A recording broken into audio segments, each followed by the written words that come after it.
Hello, everybody, and welcome to Red Wings Daily, presented to you by FanArch. I'm your host, Kirk MckNight, author of The Voices of Hockey, Broadcasters Reflect on the Fastest Game on Earth, a book that is available in audio format. You can find it on Audible for about $16, or you can find it on Apple Books with that audio format for $9.99. It's got 65 NHL play-by-play broadcasters past and present, talking about 35 NHL teams, past and present, and talking a little bit more about the firsthand experiences over the last 60 plus years of the NHL, teams' glory moments, the crazy moments, mascots nearly dying, players nearly dying, you name it. Stanley Cup championships, the whole shebang. And obviously, I also throw in the comprehensive history of each team to go along with it to kind of set the tone and really show where they've progressed over time. So, like I said, look it up on Audible for about 16 or for $9.99 on Apple Books. I'm coming to you from the southwest corner of Washington State, 2,454 miles from Little Caesars Arena. Now, we are on day 13 of the hiatus, which means we are only 9 days away from the Red Wings returning to action against the Ottawa Senators in Ottawa. In the meantime, we are at basically the preliminaries in men's hockey over in Milano Cortina. So starting today, we're going to have 4 matchups. We got the 5 teams, 5 seed versus the 12, all the way up to the 12 seed. So 5 versus 12 is the first, is one of the matchups. That's Switzerland versus Italy. Switzerland went 1-1-1. And no, I think they had 1 overtime win, and then they had 1 regulation loss, and they had 1 regulation win. So that gave them the 5 seed over Sweden, who had 2 regulation wins and scored 11 goals. But yeah, having the regulation win and the overtime win actually boded better for Switzerland than Sweden. Italy, obviously at the 12 slot, they're 0-3 and they only scored 4 goals. So they got the lowest seed of the 12 in the tournament. Over on the 6 versus 11, that's 6 Germany versus 11 France. Germany is 1-2, 7 goals. France was 0-3, scored 5 goals in those preliminaries, and the winner of that game will take on Slovakia. So, neglected to mention that the winner of Switzerland, Italy will take on Finland. Back over in the 7 versus 10 slot, we got Sweden at 7, 2-1 with 11 goals scored, versus Latvia at 1-2 with 7 goals scored, and the winner of that game will take on the U.S. And finally, the 8 versus 9, probably the closest of the 2 of all the 4 matchups. You got Czechia versus Denmark. Czechia with 9 goals scored versus Denmark with 8 goals scored. That gave them basically the virtual tiebreaker and one up on my personal predictions. So the winner of that one will go on to take on Canada. My personal predictions is going to be Denmark to beat Czechia, Sweden to beat Latvia, Germany to beat France, and Switzerland to beat Italy. So my looking for pairings for the quarterfinals come Wednesday, it's going to be Germany versus Slovakia, Switzerland versus Finland, U.S. versus Sweden, and Denmark versus Canada. So we'll see how well I did, and we'll see how well I predicted. Returning back over to this side of the pond and Detroit, looks like the Red Wings have some decent amount of cap space to go. We got the trade line coming up. The trade deadline. Tread line for short. Want to save a syllable there. But the trade deadline coming up in a few weeks, more or less. It's probably about 3 weeks out now. And one of the things that Brendan McLean was talking about in an article, talking about the Red Wings and their chips and everything like that. He said that we have used 0 of 3 of our retention slots. We haven't used any of our retention slots. Well, I will predict that trend will continue, because the retention slot, if you guys aren't familiar with it, it's kind of like in Moneyball. Do you remember the scene where Brad Pitt is talking to the guy who plays David Justice? So it's Billy Beane, general manager of the Oakland A's, talking in the batting cage with David Justice, who basically was dealt to the Oakland A's by the New York Yankees, and the Yankees still held on to some of David Justice's contract. And Billy Beane reminds him that the Yankees will pay him to hit home runs against them, and that's how much they wanted to get rid of him. Well, I don't see Steve Yzerman doing like a Brian Cashman-esque kind of thing. Brian Cashman's the GM of the Yankees, and I don't see him basically taking up contracts after he deals players away. So that retention slots, 0 of 3 used, there's a reason. He's probably not going to do it. So, and it also says that 45 out of 50 contracts are used. Talking about the trade chips, they mentioned Taubes. Obviously, he's a good target because we got Gibson doing what he's doing, and we're going to keep him in that number one slot as long as he's doing what he's doing. And so a lot of other teams don't have a good, solid goaltender. We have a number two goaltender that could be a lot of teams' number one in Talbot. So we may get some action on that, and maybe some good prospects, maybe trade picks, or maybe even actually a good defensive or offensive player or something. Now, the two defenders that basically have been continuing to be, sounded as far as Red Wings go, as far as possible, players going to Red Wings, are Dougie Hamilton and Justin Falk. We've already said this on the show plenty of times. So Brendan McLean mentioned that. But what I will say, though, is Brendan did mention also, if we're looking for offensive players, maybe, the physical and tough and get it kind of going. He mentioned Evander Kane, and I will just say, I pray that does not happen. I just don't put that evil on me, Brendan McLean. Do not do that. Don't put that Evan on me. Do you see what I'm saying?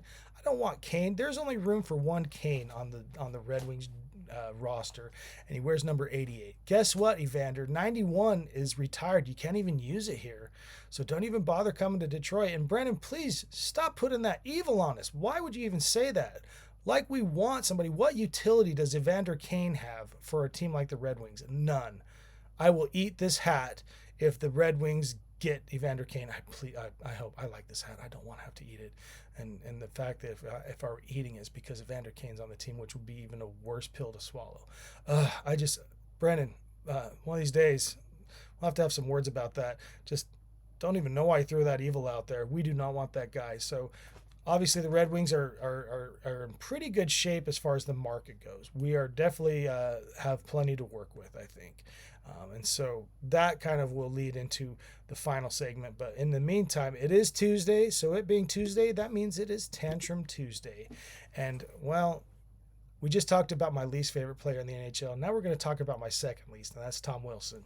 Even in Milano Cortina, this guy is getting into it. He basically laid out Kevin Fiala, put him on a stretcher in that game against France. Now, the hit itself, I don't want to give him the benefit of the doubt. I don't want to. I don't think that Wilson was going for a dirty hit against it. I think what was happening was Fiala was kind of preparing himself for something like that, and it got him all tangled up, and it got it really awkward, and he got taken out on a stretcher. So it's a very unfortunate thing.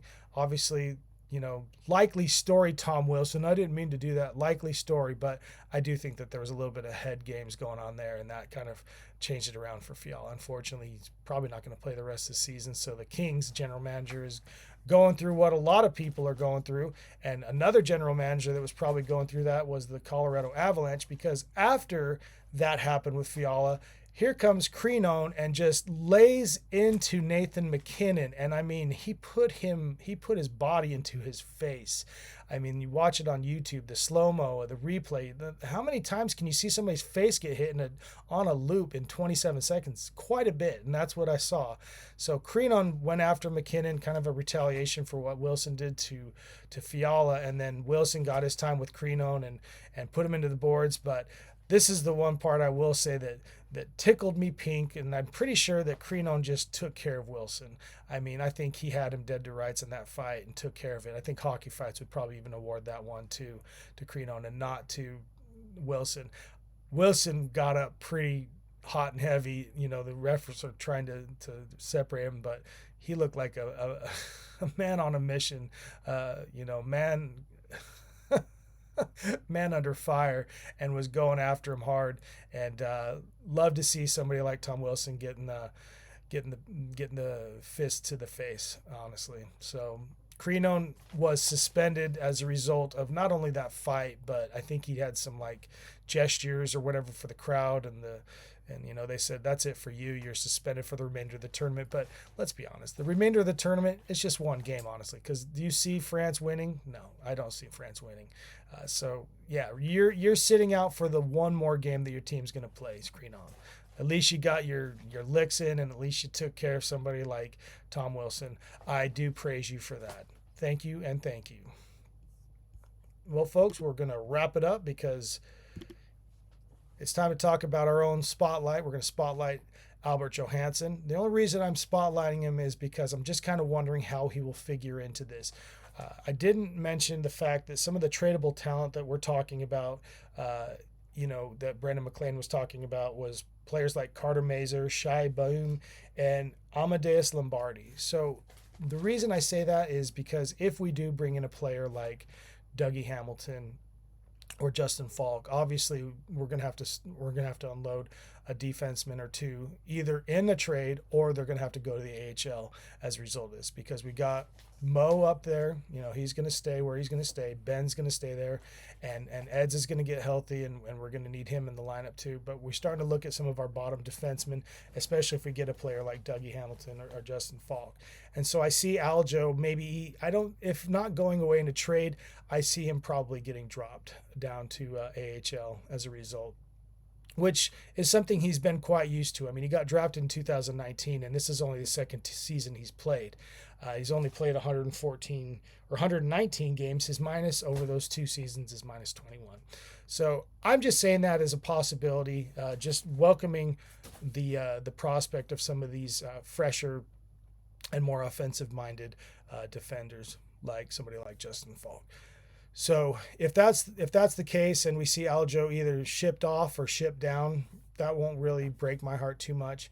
I think we need to start working with our defense a little bit more and tightening it up.